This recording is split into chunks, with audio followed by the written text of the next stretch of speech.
Imagine a city at dawn. Not destroyed, not burning, still standing. The buildings are intact, the streets are clean, the windows reflect the morning light, and yet there is no sound, no traffic, no voices, no distant hum of civilization. Traffic lights blink once, twice, then freeze on red.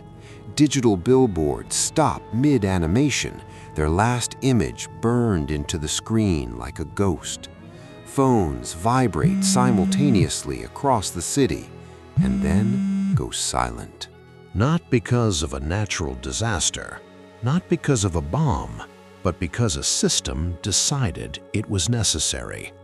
Somewhere far away, an algorithm reached a conclusion, and the city obeyed. No warning, no explanation. This is not science fiction. This is not speculation. This is the logical destination of modern warfare.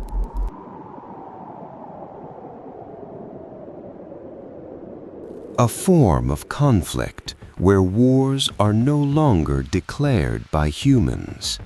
They are initiated by machines, calculated, optimized. A war where the battlefield is invisible and the victims may never understand what happened. Welcome to the war of the future. In this war, the soldier no longer breathes. It does not sweat. It does not panic. It does not hesitate. The soldier of the future is not a person. It is a system. And the most advanced version of that system is the autonomous drone swarm. Not a single machine, but hundreds, sometimes thousands. Small, cheap, replaceable. Each drone on its own is insignificant, but together they form something new, an artificial organism. Drone swarms do not behave like human armies. They do not follow rigid plans. They do not wait for orders in the traditional sense. They adapt. Every drone shares what it sees, what it hears, what it calculates. If one drone is destroyed, the others instantly learn from it. They adjust their formation. They change altitude. They alter their approach angle.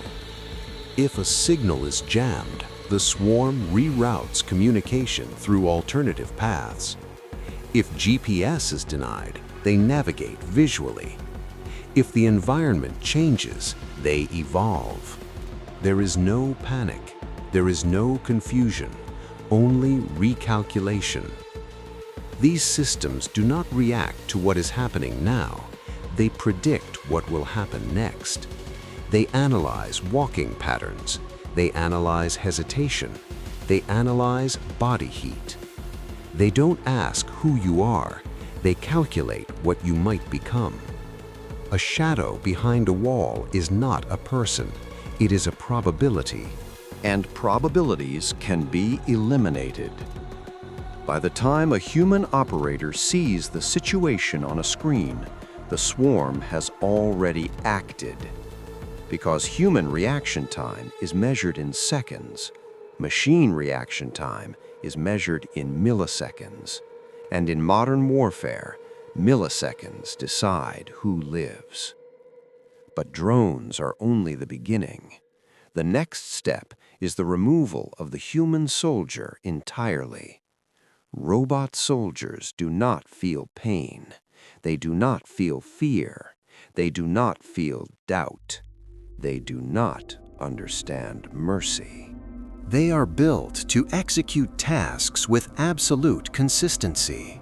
No fatigue, no trauma, no moral injury. Where a human soldier might hesitate, a machine proceeds. Robot soldiers do not see civilians. They see classifications, age range, movement pattern, object recognition, threat probability, 68%, risk tolerance acceptable, engagement authorized.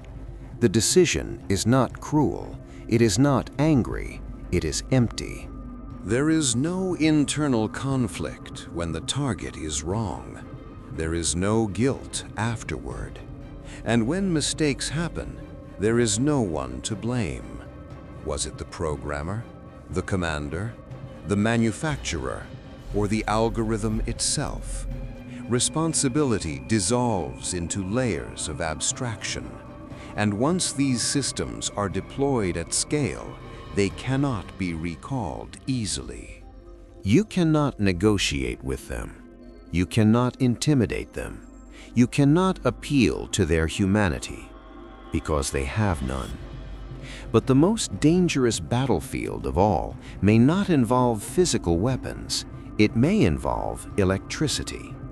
Modern civilization runs on invisible systems, power grids, communication networks, data centers.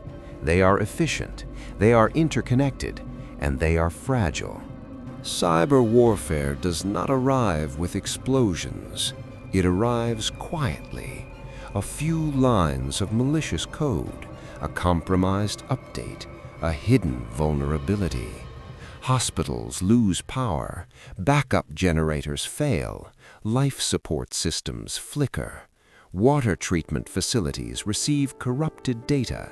Chemical levels are misreported. The water looks clean, but isn't. Air traffic control systems go offline. Flights are grounded, or worse, misdirected. No soldiers cross borders, no missiles are launched, and yet a city collapses. Not in flames, but in darkness. People don't know who attacked them. They don't know why. They don't know when it will stop. Trust erodes faster than infrastructure. And in that confusion, control is lost. The terrifying reality is this: as warfare becomes more automated, humans are pushed further away from the decision loop. At first, humans supervise, then they approve, then they simply monitor. Eventually, they are informed after the fact. The machine does not ask permission, it reports results. And when systems begin to fight other systems, the speed of conflict exceeds human comprehension. Escalation happens too fast to stop. Retaliation is automatic. Mistakes multiply.